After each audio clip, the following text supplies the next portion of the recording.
Welcome back to the Context Coaching Podcast. We are joined for a third time by my dear friend Eddie Wilson, the first, who is calling in tonight from Vacaville. Coach, appreciate you jumping on again. Excited to talk to you. I think it's been 2 years at least since we were on here, and you're one of the original 10 guests. Great to have you back on. I think it's awesome, man. I'm wondering why you're having trouble getting new guests. You got to keep bringing in old people, man. Come on, let's work on your recruitment game. Oh man, I think you're going to be episode 270. So it's not that I'm having trouble getting new guests. It's that we're in the fall season and the heart of things. Yeah. And just this summer when I was traveling, I had booked out like 6 episodes and they were in the bank and they were running. I did the same thing this fall. I get it. And then I got a ping from my partner who's, hey, where's the episode for tomorrow? And I'm like, oh, oops, it'd been on autoplay for a few weeks because I had them out in advance. So I got some feelers out. I got some irons in the fire. You, of course, are supposed to introduce me to guests, and you've been lacking in that department. But that's okay. We'll get it going. That's awesome. You've always been able to circle things and make it somebody else's fault. So I appreciate you for that. All right. Hey, man. So new school, new you. Talk to me about that. Yeah, exciting times for sure. Especially since you're back at the alma mater finally joining me, so you know what that feels like.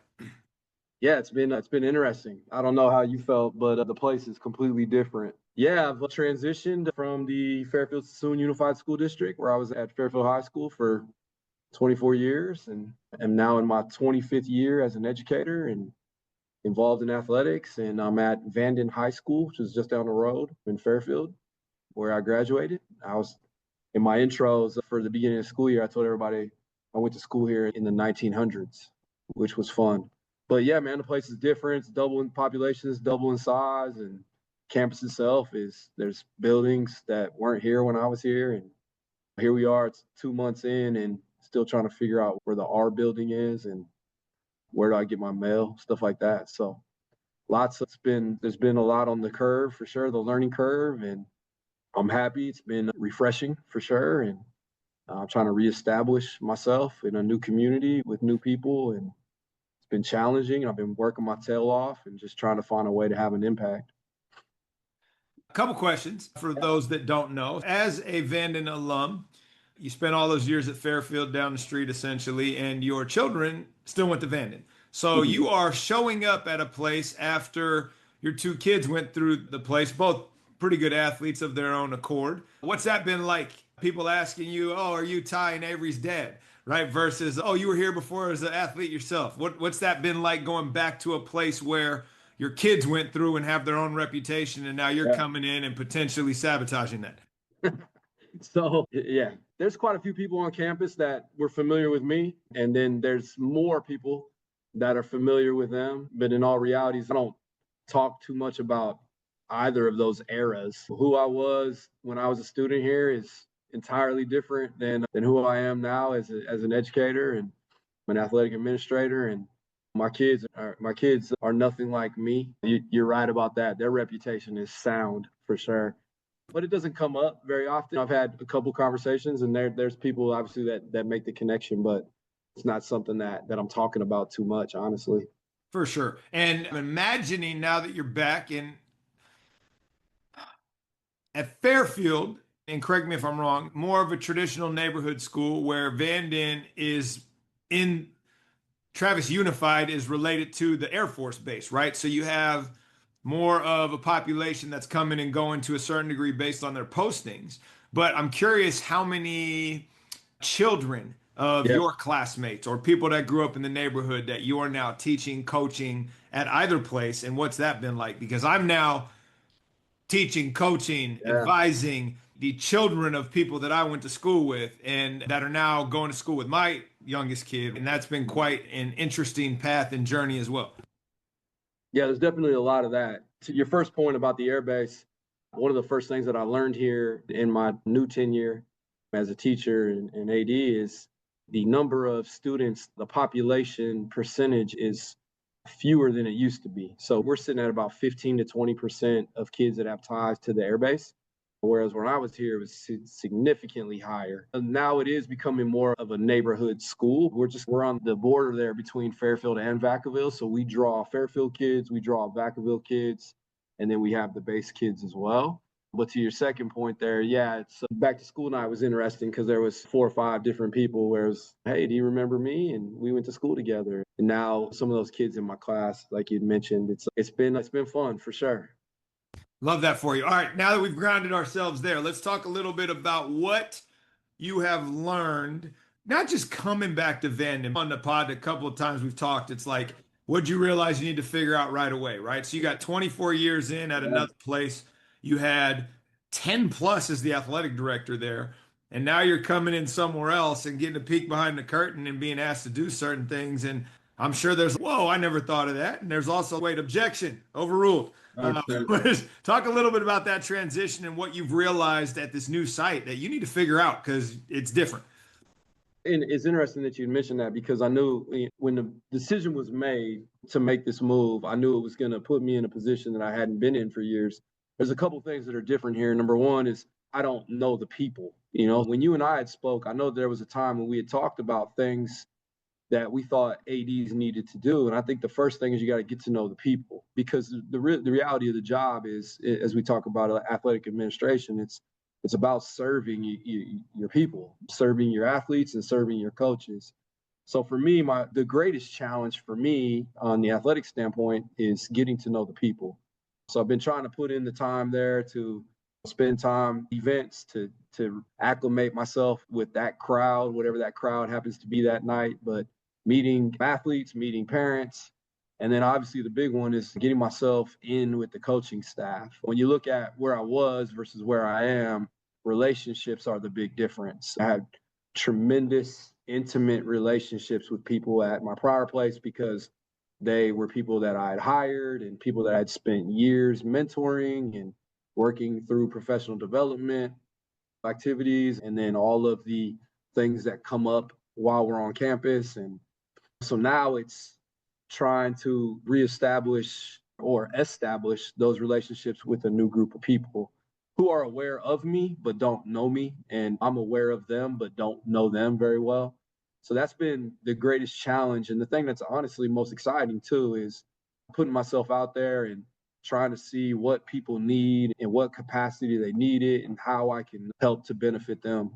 And then obviously the campus is different. So learning, and that was one of the things that you and I had talked about in one of the prior pods, was identifying your allies and who are the people that are on your side and who can you lean on to help you. And then who are the people that maybe you need to spend a little bit more efforts to try to convince whatever it is that you need or think that you need. And for me right now, again, we're 2 months in officially, and a lot of it for me has been listening and trying to learn the different systems because a lot of things are different.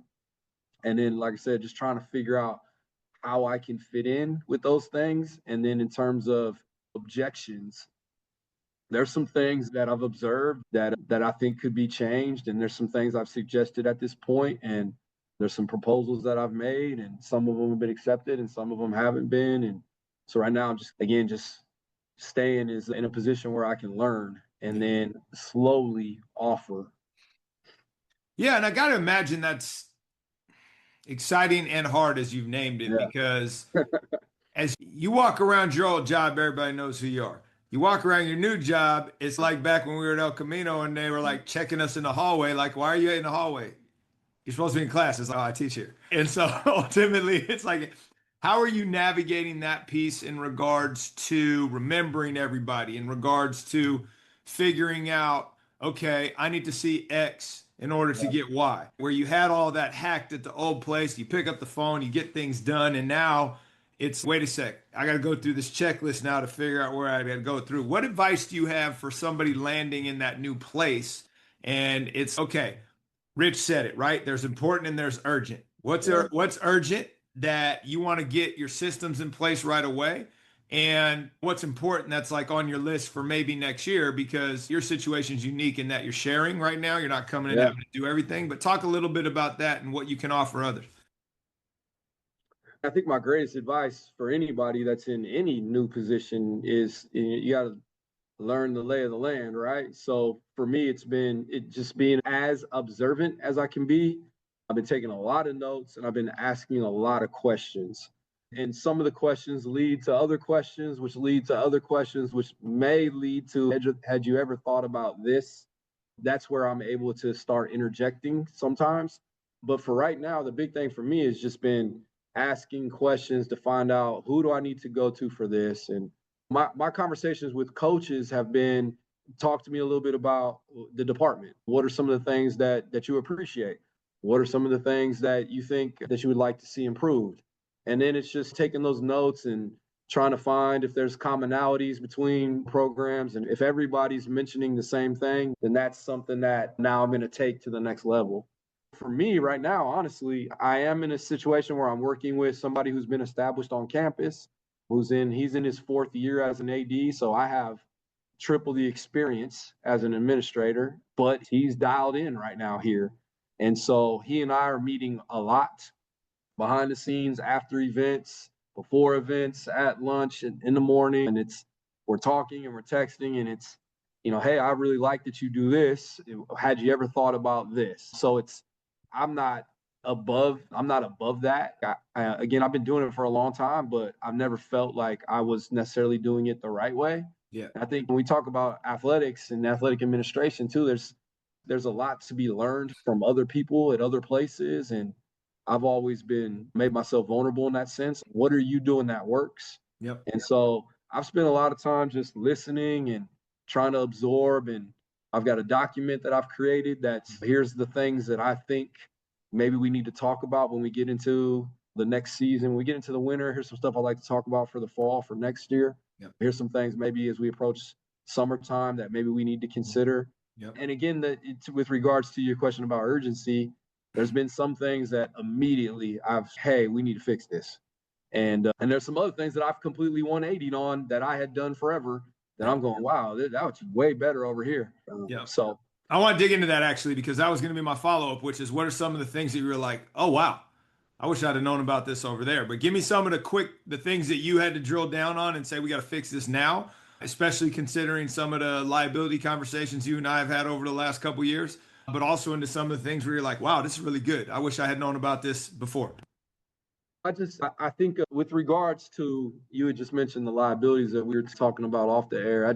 There's so much going on in our communities, and that we're hearing second and third hand information about things that are really tragic on campuses. And you and I had spoke in a prior pod about the things that keep us up at night, and student safety is the primary concern. We want to make sure that kids are safe. And sometimes I think in athletics, things flow a little bit too much, where this is what we've always done, or that'll take care of itself type of mentality sometimes. And I think that what I've learned over the years is it's those small decisions, or what appear to be small decisions, about leaving a light on or off, or locking a gate, or giving a kid a couple minutes of freedom in a locker room or whatever. Those are things that are going to get us, because that's when the tragedies occur. I maybe just went off a little bit there, but you and I had talked off air. Let's stay on that for a second. We'll come back to the other question in a minute. Yeah. If we go into the Wayback Machine, and on the first episode, you were like, we should just have an episode where we tell stories. And we were both like, yeah, let's not do that. But yeah. But I think from that, if we go back and we think about how and where our focus was as coaches, right? It's okay, we're basketball people. We're trying to be the best we can between the lines. Our awareness of what was going on outside the lines was minimal, right? Whereas like now I walk into a gym and the light panel is open and I'm shutting it immediately because I'm worried someone's going to run into it and crack their head open, right? Petty stuff that nobody else is thinking about. And a lot of that has to do with the last 9 years of sitting in these LTI classes and reading these lawsuits and everything you can imagine. And so, not to scare anybody off that's listening, but you sit through enough of these things, or you have enough incidents in your life where the priority is no longer basketball, right? It's student safety, as you mentioned. So the other day, all of that to say this, the thing that I'm wrestling with, and I'm sure you are, and I'm sure everybody else is, that I would love to tell people who are listening is, I go into the weight room and I got a kid come in with no shoes on, and the guy supervising the weight room doesn't see it, and I'm kicking the kid out, telling him to go get shoes. And it's like, what's the big deal? I'm like, dude drops a weight on his foot. You're getting sued. I'm getting named in the lawsuit. The head of school is getting named in the lawsuit. And it's all you had to do is kick him out, right? Or they're doing overhead lifts with no spot. And it's, yo, let me share this article about the kid at USC who almost died because the pec muscle ripped, right? So all these things that you and I are like spinning through our head, it's just not front of mind for people. So talk a little bit about like how those things have transformed your approach over your 10 years as the AD, over your 25 years as a teacher and coach, and hell, over the last year, just as you navigate the different things that are going on in your own space. I think I appreciate you mentioning that you're not trying to scare people off. The reality is the job is a scary position because you oversee and ultimately you're responsible, right?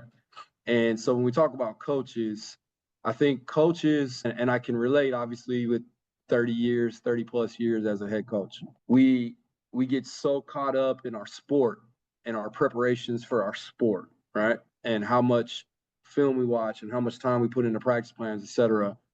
And the reality is oftentimes it's these other things that we're not thinking about at all. Let me give you an example of something I was reflecting on. So we used to get off our bus from an away game, and the bus would drop us off at the front of the school. And we never left until all of our guys were picked up. But we get off the bus, the guys would go sit in the front. We'd have made an announcement that they needed to call their families and stuff, right? But there was always 10, 15 minutes before the last kid got picked up once the bus dropped us. And so we get off the bus as coaches, and all my coaches would take off. They would, because I would free them. And then I would go to the gym and I would drop off the bag and I would put the med kit and I'd put the camera away and whatever else. And then I would come back out and I would wait with the 2 or 3 remaining kids. When upon reflection, what if something would have happened in that 5 to 6 minute period that I left the bus and went out to the gym and left the kids in the front? And those are things that it's the end of the day. We're just coming off of a game. We've been at school all day. It's 10 o'clock at night. I just want to get the stuff dropped off. And that's going to get me home 5 minutes earlier. Again, that 5 minutes where the kids aren't supervised, upon reflection, I'm going, wow, that's a window right there that we were fortunate that nothing ever happened during that time. Maybe, again, something that you would never even consider to happen. And so, again, I think when we're coaching, we put all of our efforts into making sure we consider everything, right? And we don't do that with the stuff around the periphery. And the reality is that's probably needs to become and something that's important to us. Yep. That needs to become a priority. And it's not. And then that's what we hear. And it comes across to a lot of us as like these freak occurrences. Oh, that would never happen. But it does. And when it does, somebody's got to pay for it. Yeah. And you're just hoping that in the end that kids aren't hurt and that there's nothing, life-threatening. Yeah. And every site's different where it's like, what battles are you fighting? And it's trivial and it's in the moment. So like one of the things for people listening that I had to dig into and have some conflict with my kids and with my coaches, and it had to do with driving from one side of campus to the other to go to practice. And we're not doing that. And then ultimately I'm having to police it at the parking lot, bring the whole team in, read them the riot act. And they're like, why? What's the big deal? And I got to explain. It's okay, look, here's the number of accidents that happen when you're in a car. Here's this and that. And it's like, why do you need to do that other than laziness? And ChatGPT, by the way, is great. It's like, hey, give me all the reasons why. Hand them out. And it's like, oh, okay, I get it. Or you and I have talked about this social media stuff where I don't allow our teams to have their own Instagram pages. And we have one that we warehouse, do it ourselves for all the teams. And they're asking, why can't we have our own? And it's the same thing. It's just put it in ChatGPT.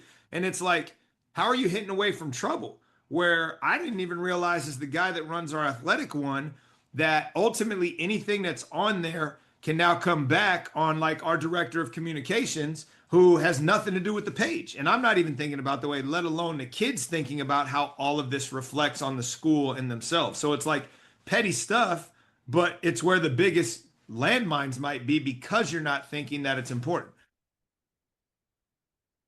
Yeah, I was just to add to it, you can't prepare for everything. We know that. And I think ultimately it's just about assessing all of your practices, whatever they are. How do we get on the bus? How do we get off the bus? Where's practice at? Like you just said, if we're going from one side to the other, how are we dealing with that?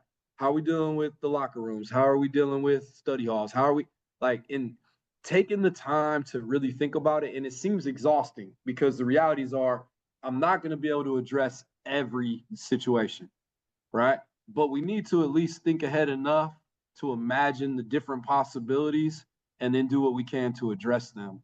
And it's like I said, it seems exhausting, and it is, but I think we owe it to the people that we work with to do as much of that as we can. And then when something out of the blue does happen, well, at least we can fall back on we were prepared for this, we were prepared for that, and why would we have ever even considered that one? But now the rest of us get to go, hey, that one happened too. So now we need to prepare for that one. And I think that's the other thing is just being cognizant of what's going on everywhere.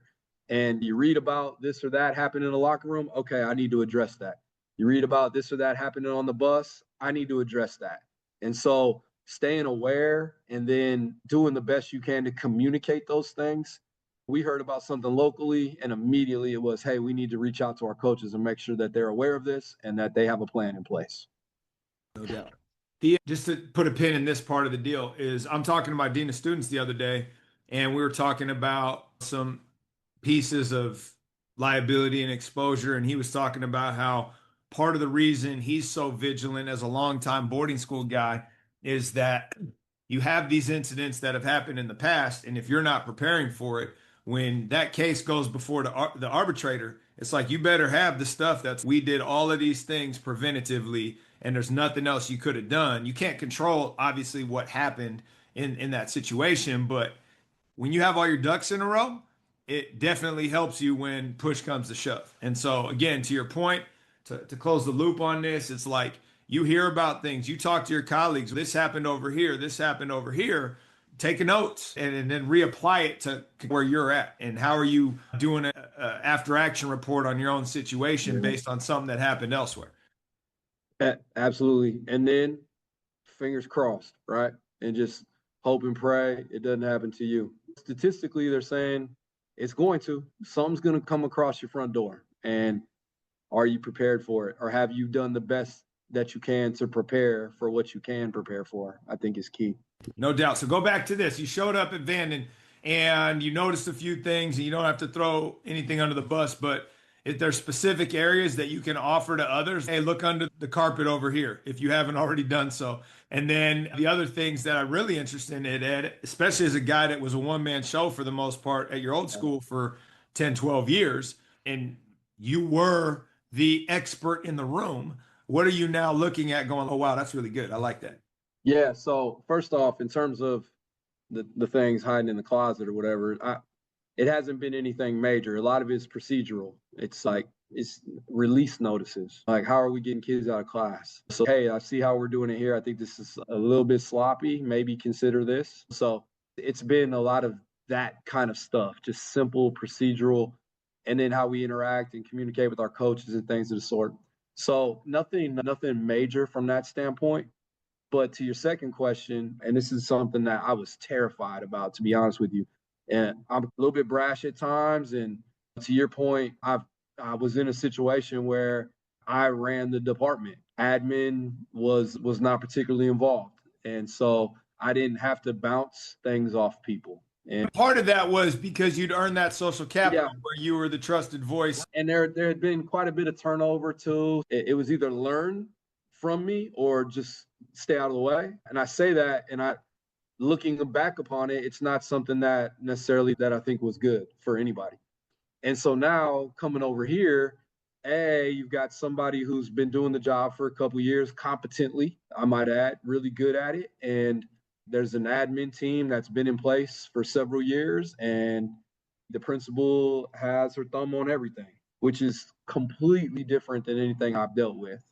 Immediately, I was a little bit thrown off by that. And so it was something I had to deal with. And I'm thankful for it right now. I'm grateful for it. It's given me an opportunity to, like I said, sit back and observe. And then when questions are asked of me, having to explain as opposed to just kind of, yeah, that's what we do. And I was able to get away with that for the last 6 to 8 years in all reality. Once I got things going over there at Fairfield, like it was my show entirely. And so now I'm just a piece. And like I said, I think that's been good for me. And I'm just trying to find a way right now to impact a group that have been doing things pretty well. Can you dig in a little bit, Ed, to that idea that you're aware of subconsciously, but probably not consciously, which is what we do in theory is to lead our coaches and our athletes to be part of a team and be part of something bigger than themselves. And yet, especially in your old gig where the buck stopped here, you didn't necessarily have to be part of the team, right? You were the leader of the team. And now you're sliding back into this role where no, like you're playing a role. What's that been like? And what are some things that you would offer as advice to others who may be a one of one on their campus and they don't really have a team and they're missing out on what you're now experiencing? So the first thing I would say is I never felt that way. I never felt Of course not. I never felt like I was some sort of authoritative figure and people were doing what I said. Like I always aspired to be a piece in the puzzle for all of my programs.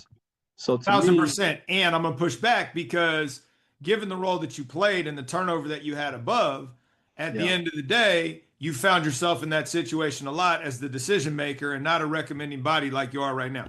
no, yeah, you're right. You're right. But I would say though that again, for me, it was, and I truly believe this. I'm not saying this because it sounds cool. Like I wanted the experience for my coaches to be as good as it could be.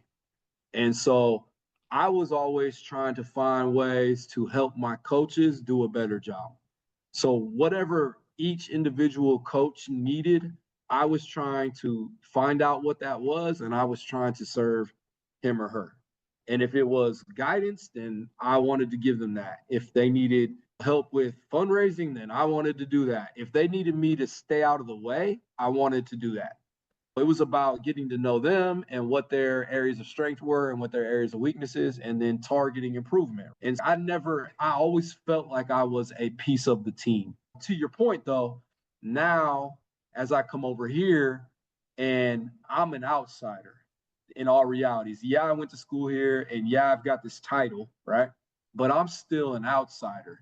If I'm standing with the other athletic director and somebody has an issue, they're coming to him. They walk right past me and they go to him. And right now, I'm okay with that right now. And I'm just ear hustling.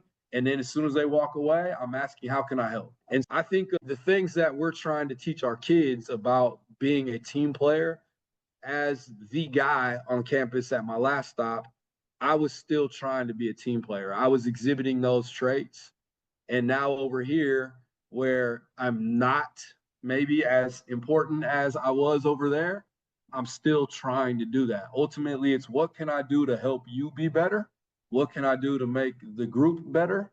And it's just taking me a little bit more time now to understand those things and then to offer something impactful. What's it like dividing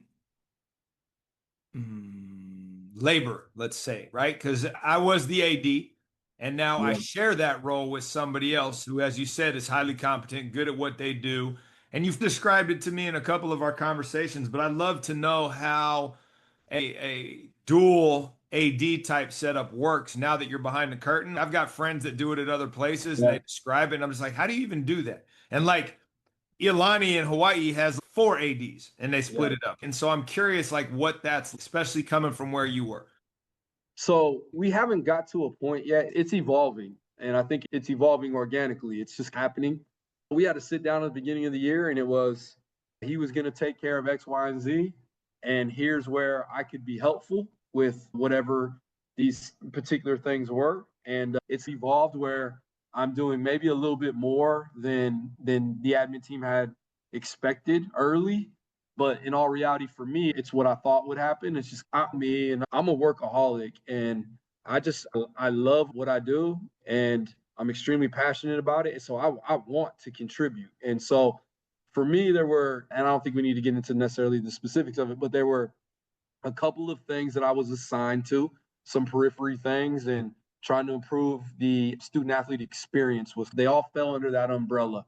The current AD was going to deal with kind of the day-to-day administrative stuff, and then I was going to put together a couple different projects that would enhance the experience and enhance the brand, I guess you could say.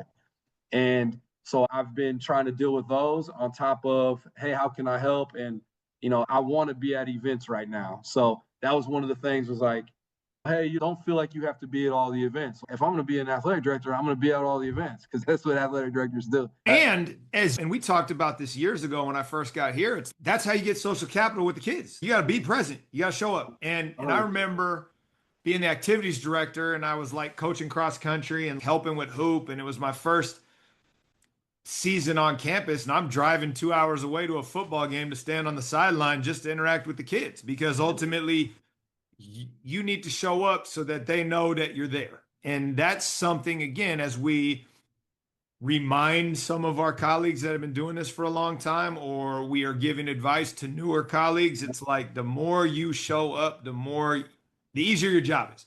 No doubt about it. And what I'm doing right now deliberately is I'm the biggest JV sports fan, where typically as an AD, we're just getting through the JVs and getting ready for the show, right? And now I'm all about that JV group, because those are going to be the kids that ultimately I'm hoping to get on my side here in the next year or two. So go ahead, finish that. I think it's a great point. But in terms of, again, working with somebody else, there's times where it creates additional work, right? Because both of us are attacking assignment that really one of us can do, because we haven't fully navigated that yet.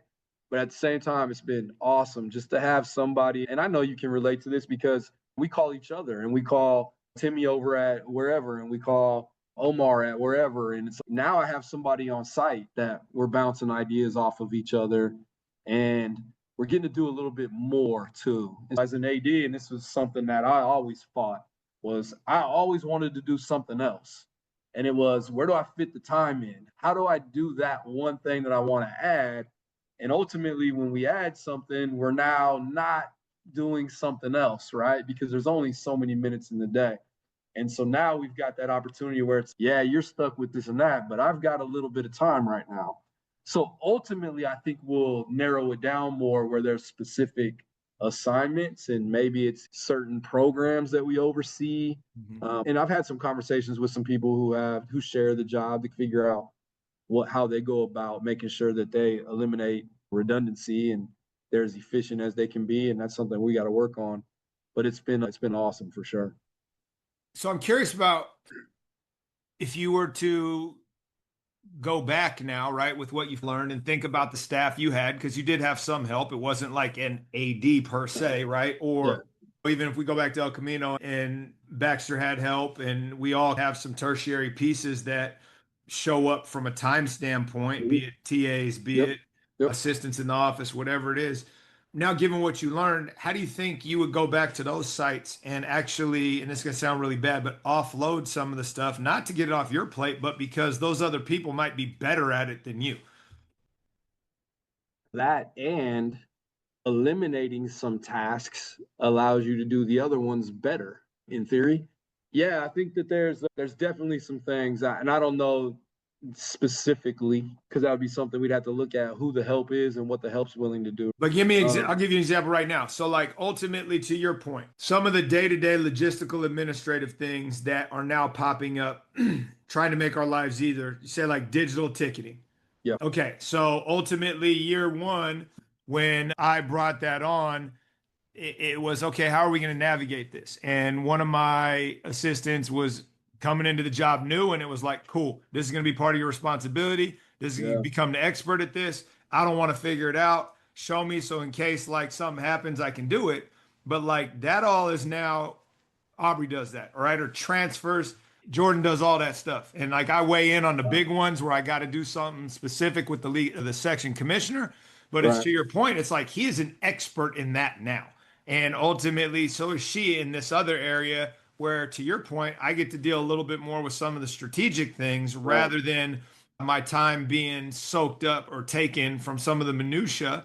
Right. that they can actually be really good at. And who would have ever thought, listen to this, that people like doing transfer paperwork? And Jordy said the other day, he's, man, I wish there was a way I could get rid of this, just do my transfers, do this other thing. And I'm like, what? You Yeah. want to do that? Jordy's an odd dude. He's a good guy. Jordy's a good guy. But anybody that likes that stuff's got something wrong with them, I think. There's a lot of that, right? There's the bus transportation, there's officials, there's registration, athlete registration. And so, to be honest with you, like growing up as an AD, I did everything. And so I felt like I needed to have my hands in everything.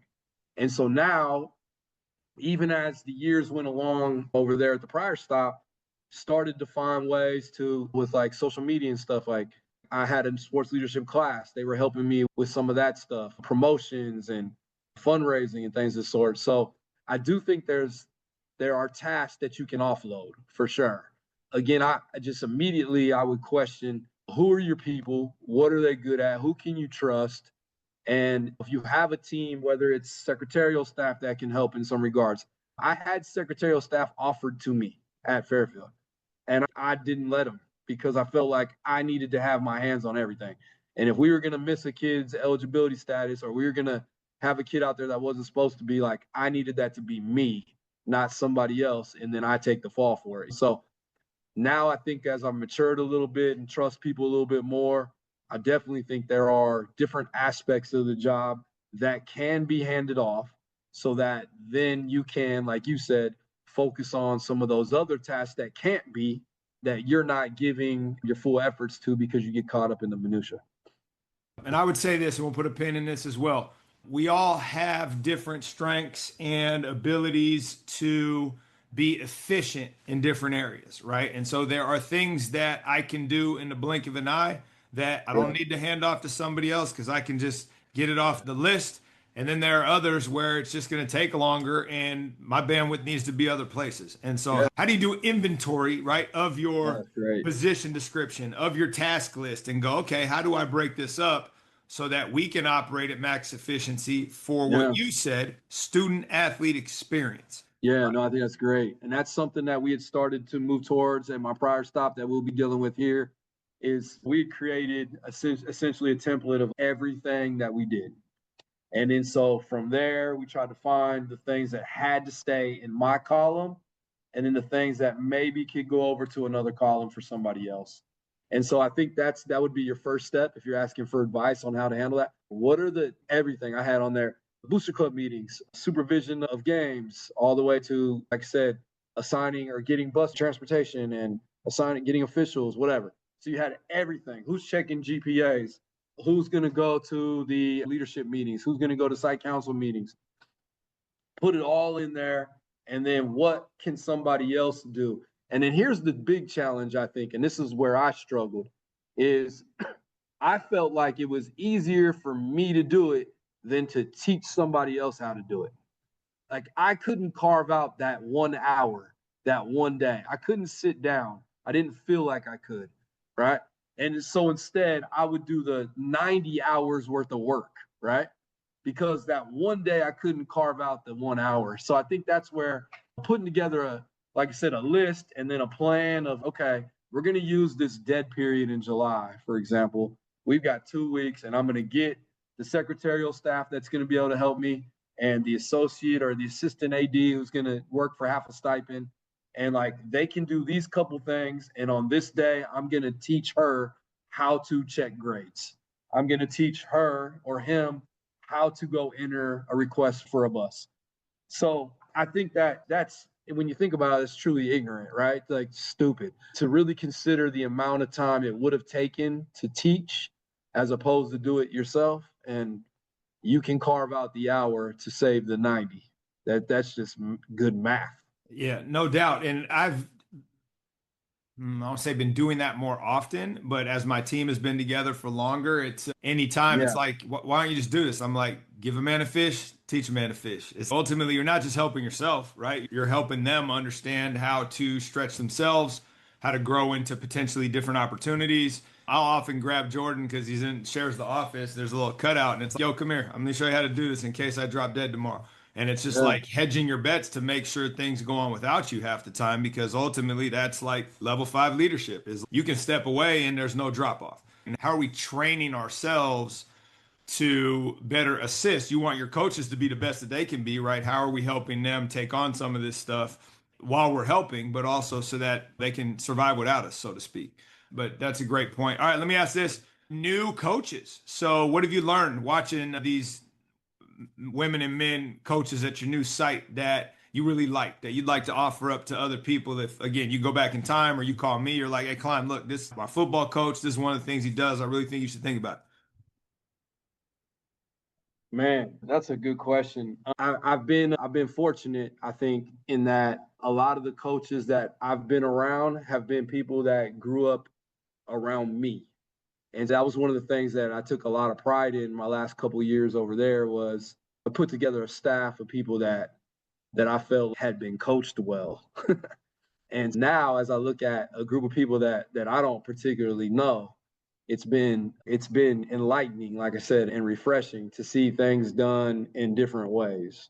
But in terms of, I think the big thing, and we've talked about this several times, man. I don't care what sport you're coaching, and I don't care how you go about doing it, if the kids are at the forefront of it, right?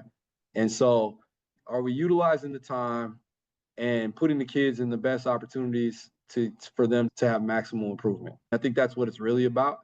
And we talk about athletics at Vanden High School. Vanden has a strong athletic reputation. And a lot of times from the outside, as somebody down the street, we would say things like, yeah, they've got all the athletes, right? And now I can respect what's happening within the lines a little bit more than I did prior. And so now is that because I'm on the other team? I don't know, maybe, but I've been really impressed with just the effort that's put in pre-practice. And you can tell everybody has plans. And again, I think to me, that's the most important part of coaching is the effort you're putting in between the experiences you have with the kids. So been really impressed by that. I actually for people that maybe are new to the pod or new to me, I coached basketball for 30 years, and I feel like I did it pretty well. And I was walking across campus the other day, and I'm not going to be involved with basketball here. I'm done, right? So as I'm walking across campus, going from a flag football game to my office, I hear sneakers. And so I don't know what drew me, but I felt like I needed to go in. And I went in and I was like up against the wall and then slowly moved a little bit closer. And I just had some awesome conversations with coaches. And it was, hey, what are you trying to get accomplished here? And, here's what we're doing. Oh, awesome. I can see that. That's cool to see. Like you just told me what I thought the practice looked like it was trying to provide for the kids. Again, man, without looking at super specific stuff, I've just been really pleased with the amount of preparation.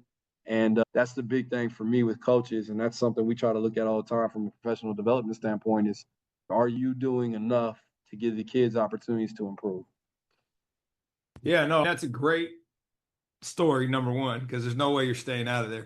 Number two, the ability to sit back and observe from 24 years being down the street to now you're behind the curtain. I think it's really cool that like your observation is, oh wow, okay, yeah, it's not just about the Jimmys and Joes. They've got a pretty good culture here that has led to a lot of the things that are happening. And I think that's really neat because often we all have our rivalry, and how are we embracing that? And I think if we go way back to the coach with the baggy pants, right? It's like in that era, had we been mature enough to call those people up and be like, hey man, talk to me about this. It's like we could have got the keys to the test.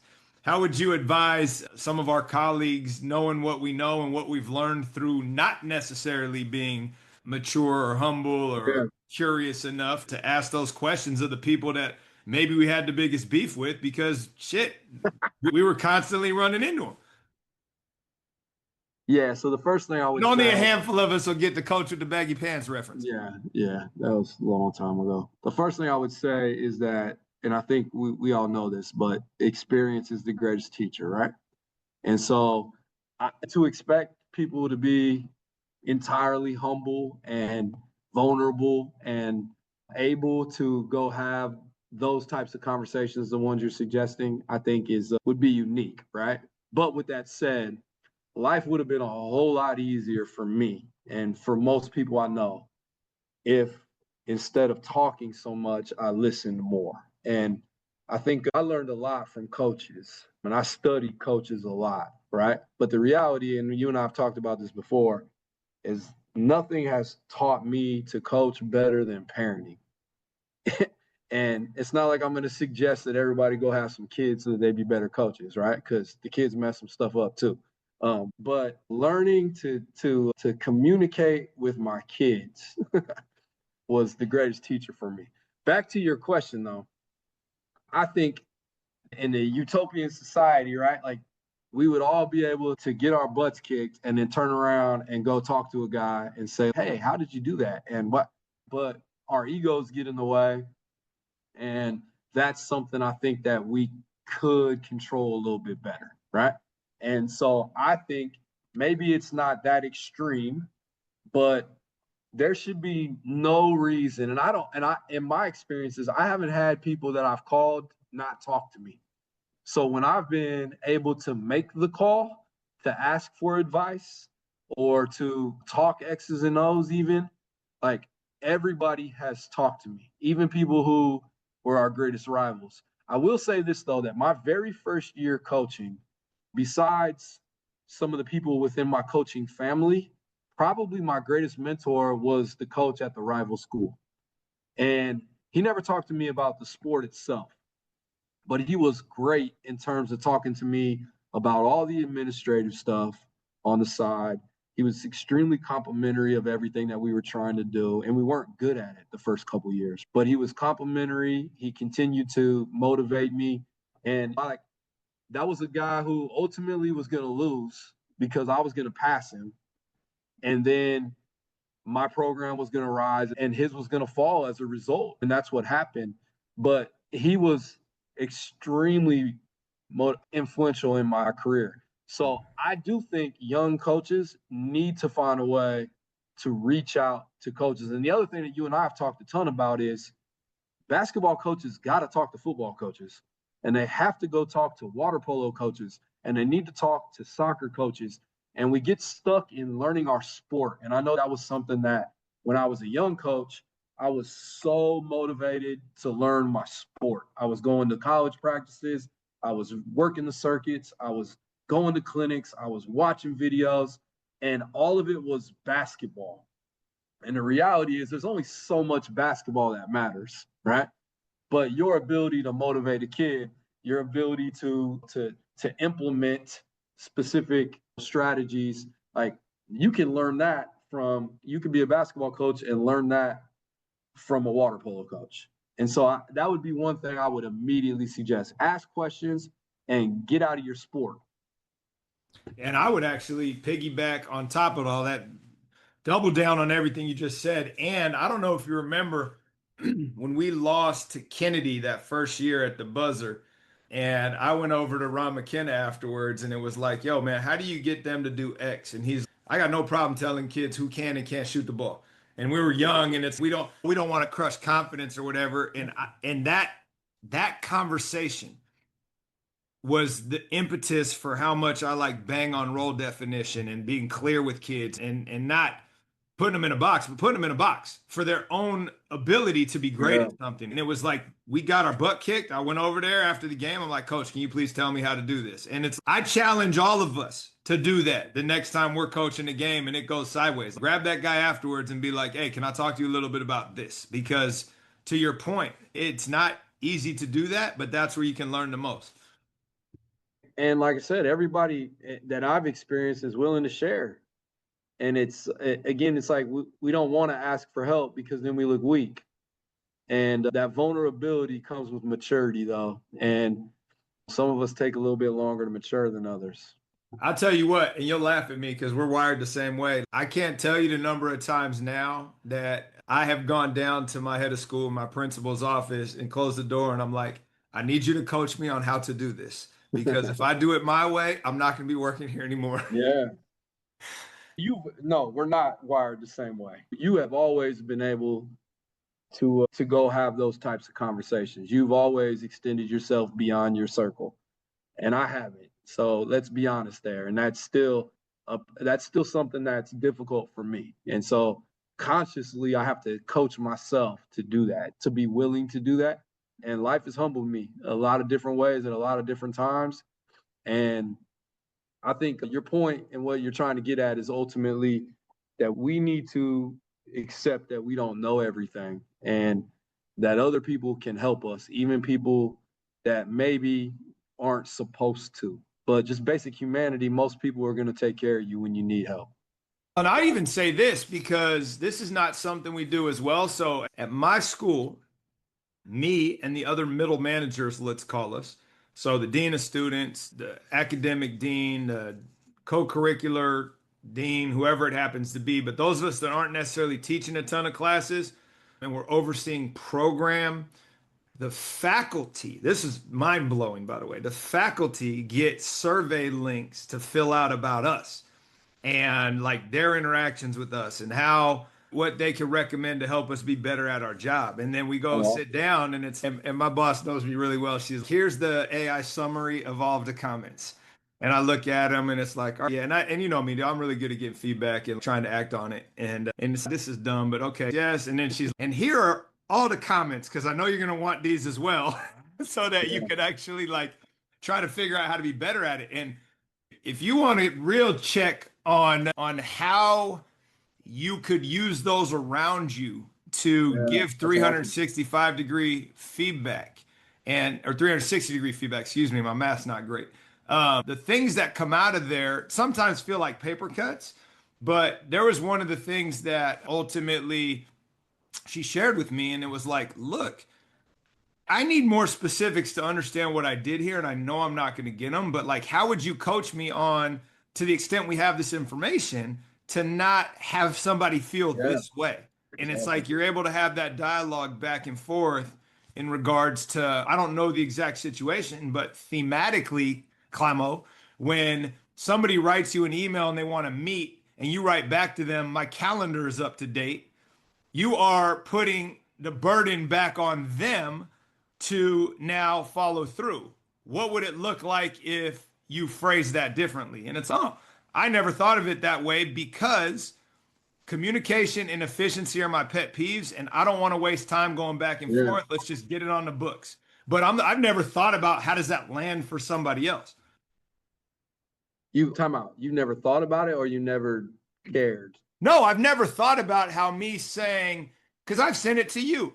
Hey, can we jump on a call? Sure. Here's a link to my calendar. Grab a time at your convenience. I look at that as like I'm deferring to their time and space. Yeah. But I can also see what she's saying. That may now be received very differently. You don't have time to think about what my end is like. It's okay, fine. Like I've never thought about it that way. And so the coaching, for those of you that are listening that may be in the same boat, was as simple as, hey, here's a link to my calendar if you want to grab a time, or I can jump on yours and find time if that's easier. It's just like the small tweak in language. Awesome. Yeah, that's great stuff. I would say in terms of evaluations, et cetera, like we exit meetings, those are things that I always tried to use, like A, to help my coaches get better, but B, to try to get some information from them about how I can be better. And I would recommend that. And then having conversations with people that are just the guys that are working the chain gang. Hey, fellas, what are you guys noticing? Is there anything that you see that I can do better at? Just random conversations after a parent meeting. Hey, what'd you think of that parent meeting? Is there anything that you think could have been better? So having taking the time to give people the opportunities to coach you, I think is crucial. And you're saying right now, you're going to walk into the office and shut the door and give it to me. Give me something to get better. And that's what we want from our players, which is, if you think about some of our best players, they're the ones that, and those are oftentimes really hard conversations too, right? Like after a practice and the kids, hey, coach, what can I do to get better? And you're like, I just want to go home right now, right? Let's talk about this tomorrow. But like, why would we not give that kid something right there on the spot? And so if we're asking for information, people are going to give it to us. So be willing to go seek that information from a variety of sources. I appreciate you talking about the people who are officially evaluating you, but what about people who aren't? Like they don't get that opportunity. Talk to them a little bit, because the stakeholders, are the number of stakeholders you have is massive, right? And are you getting input from all of the stakeholders? Talk to players, talk to kids, talk to parents, talk to teachers that work adjunct, talk to how can we make this better? And that was I think the purpose of what went out. Yeah. It wasn't her evaluating me. It was like, here's all your colleagues. No, that's awesome. And Yeah. and it's funny too, because again, you know me, what do you think this says? I'm gonna say it says this and this. She's, yep. Okay, cool. Now let's dig into the minutia and figure out how I can be better at these things. All right, let's wrap this up. You mentioned earlier that coming into a new place, right? And you said this on the very first episode, if you go back, all the way back, you said you're the interloper essentially, right? You are the one who's not one of them when you first show up someplace, right? And so you're in that spot again. And you mentioned, yeah, you have a way of doing things and you want to bring that with you to the extent that you can, but does it fit? And we get solicitations for jobs all the time and you look at them and it's, nah, I'm cool. I like what I do. And I had this revelation the other day where it was, all right, I'm relatively good at what I do. And I have things hacked to a certain degree at my place. If I were to come and go to Fairfield High School, if I was going to come and go to Vanden High School, like I couldn't do what I do, not in the way in which I do it. And so all of that to say, as you come into this new place, what are some of the things that you realized, or maybe you're thinking about, yeah, this will never work here. It's just different. And I got to figure out a new way to tackle this.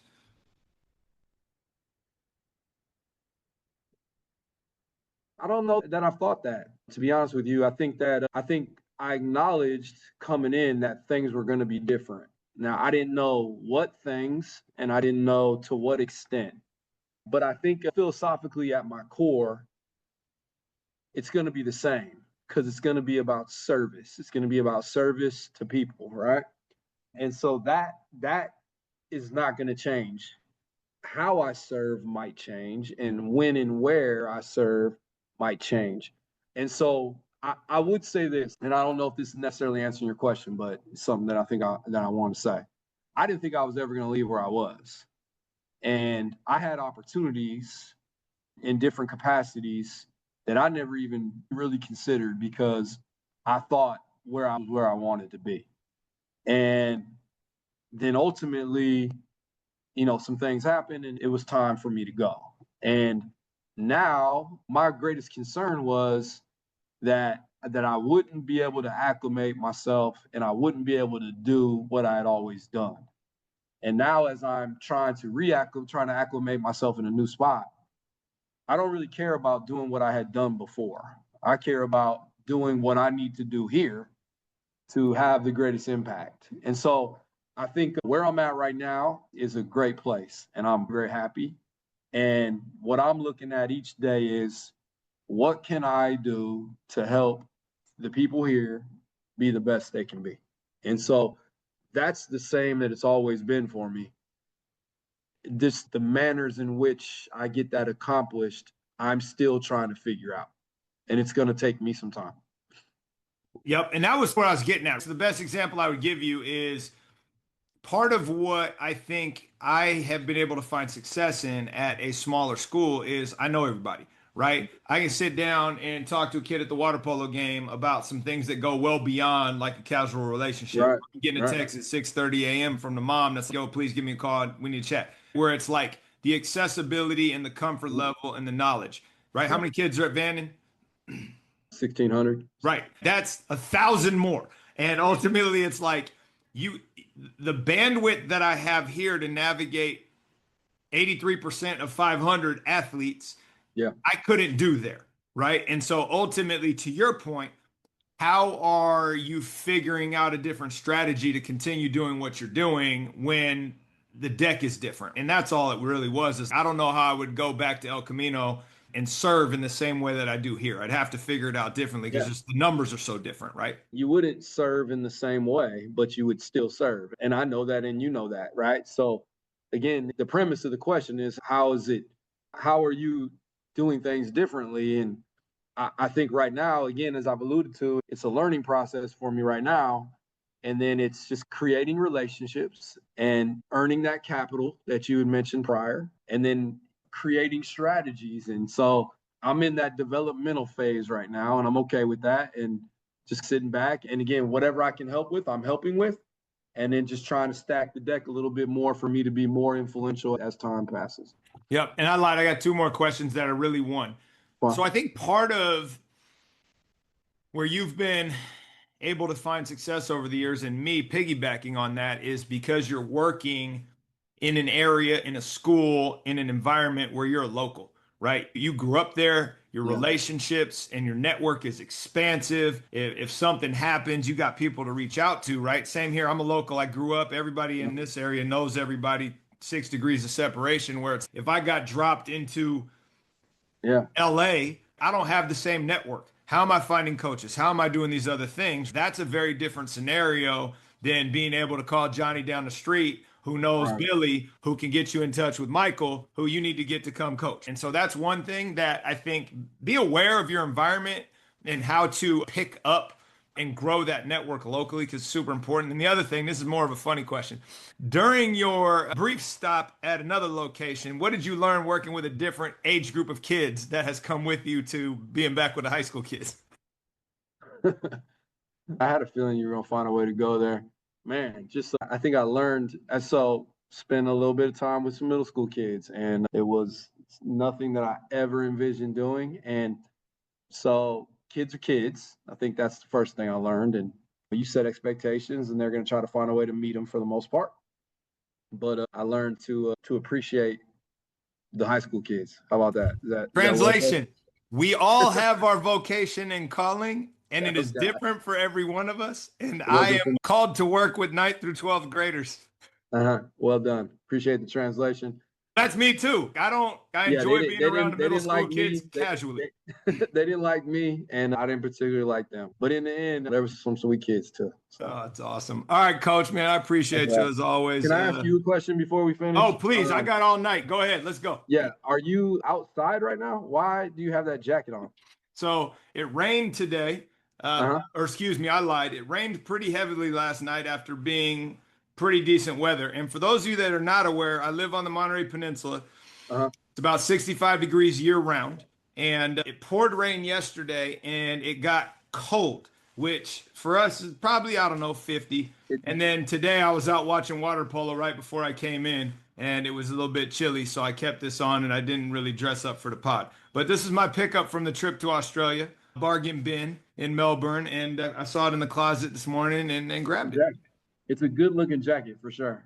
Appreciate that. I just didn't know that we needed to have the jacket on indoors.